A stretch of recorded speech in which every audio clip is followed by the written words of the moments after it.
Hello, my name's William James Hurd. I'm 25. Um, I'm a musician.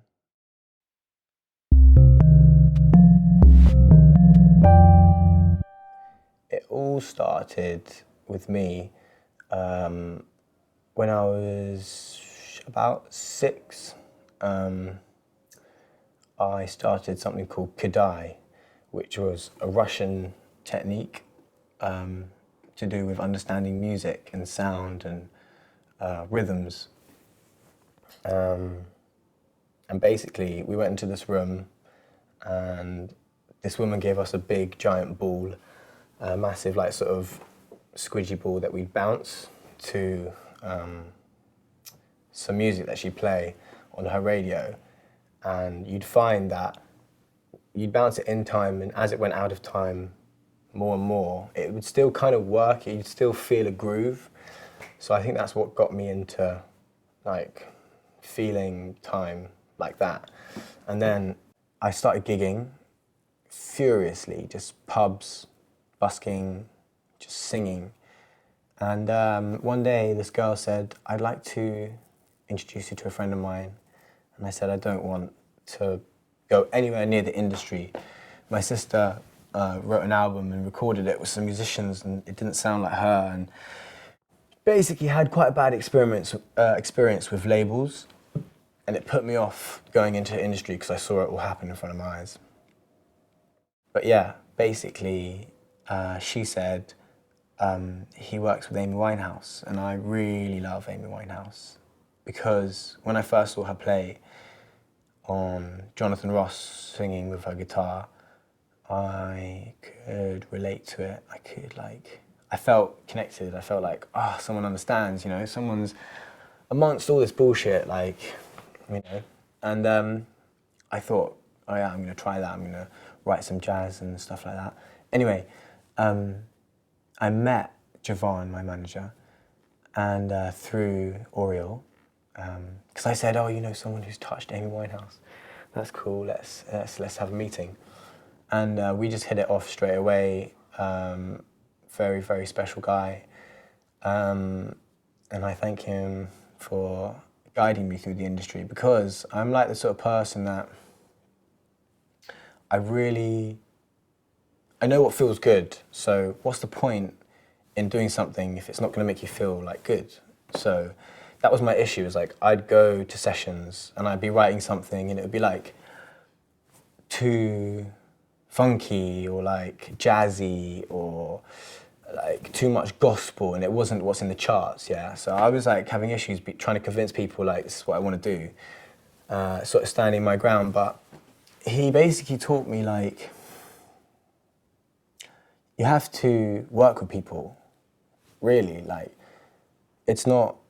I've learned so much basically from collaborating and not being so like precious and proud of something I've created, because like every time I write a new song, it's always the best song I've written, and just because it's something I never heard before and it's new and I'm proud of it, People are very, very proud. And I really want to, if I'm going to do music, I want to do it my way, because I've got to sing in front of people and it's my name, and like music is so spiritual, it's so sacred.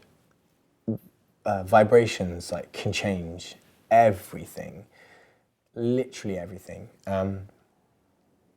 So, I want to address this. I don't want to just write like some shitty pop tunes, get some money, and then whatever. I want to write some music which will elevate the consciousness of the human race, so we can get over these issues.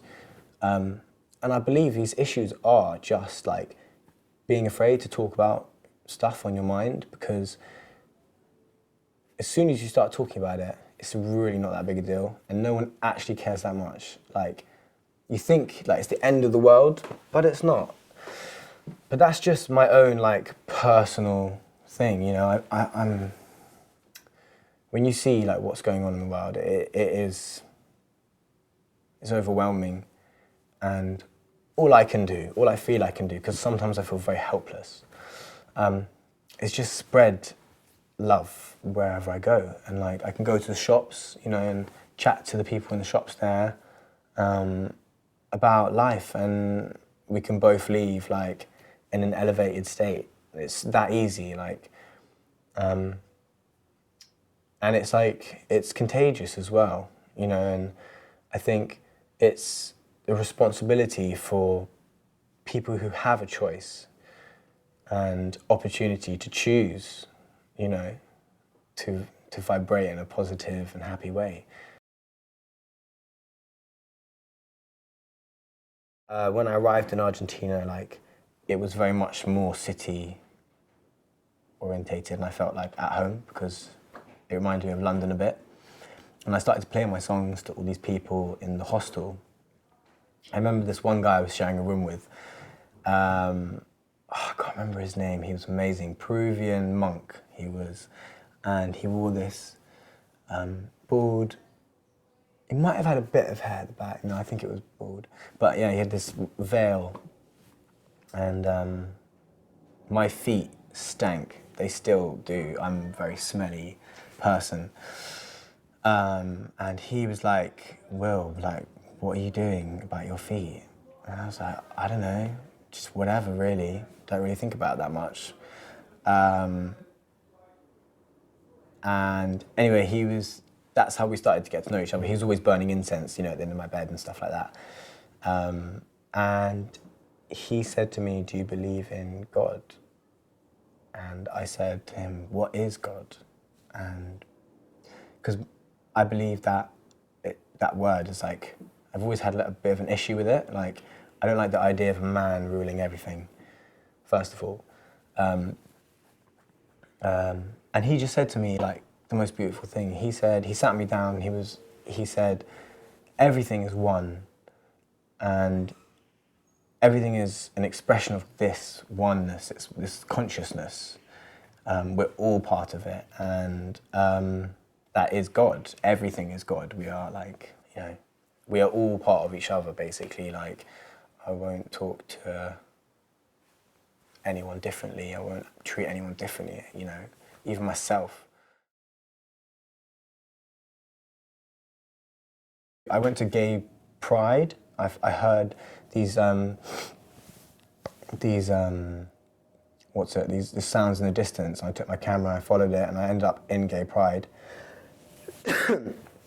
And that was the first time I'd ever explored my sexuality properly, because I think growing up in London, I always thought you can't be gay, or it's bad to be gay, or like, it's just wrong, like, it's not right, you're a boy, you're meant to be with a girl, that's how it is, or like, that's what I'm programmed to think. But when I didn't have all these like influences and I was by myself, I met some cool guys, and it was really cool, basically. I don't know if I am gay, I think I'm bisexual. I think I like people for what they're about. Specifically, I like the way people move and the way people sound, whether it's a girl or boy, and like, you can hear in someone's tone of voice what they're about, really. My mum's boyfriend, he has 3 children, and the youngest died in a car accident. And me and Jamie, my mum's boyfriend, had some difficulties growing up because I'm quite a hyperactive child, and he likes people to be respectful of other people's stuff, whatever. But I was a kid, so like, that's all I wanted to do was make sound and move. But his children, me, Rosie and Samantha, got along with Margot, Zoe and Beanie, like, so well. And when Margot died, she was closest to me in a car crash. It like, I remember looking up and like just crying to the sky for ages, thinking like, what the fuck, like, I'm never gonna get to see this girl again. And I basically lost all fear for what people might think, because it's just like, at the end of the day, it's so short. You never know, like, when you might go. That's what Nas says, doesn't he? Life's a bitch and then you die. That's why we get high, because you never know when you're gonna go. But yeah, she was like a very beautiful human and very inspiring. So I thought, fuck it, you know? And she always believed in my singing. So I just started singing. But that's what it took me to really actually not give a shit about anything, like anything, except for, you know, doing what I come to do, and that's project some soul, some feeling that I feel. And I know a lot of beautiful people who I know can sing, and they're scared to sing. We've been like, you know, we feel like it's naughty to sing almost. Like, we'll only sing when people can't hear us, like, because we know how effective it is, like. But we all have a voice, and we all can sing, and we all can make harmony. And I think that's what we need to do, is just make harmony. Yeah.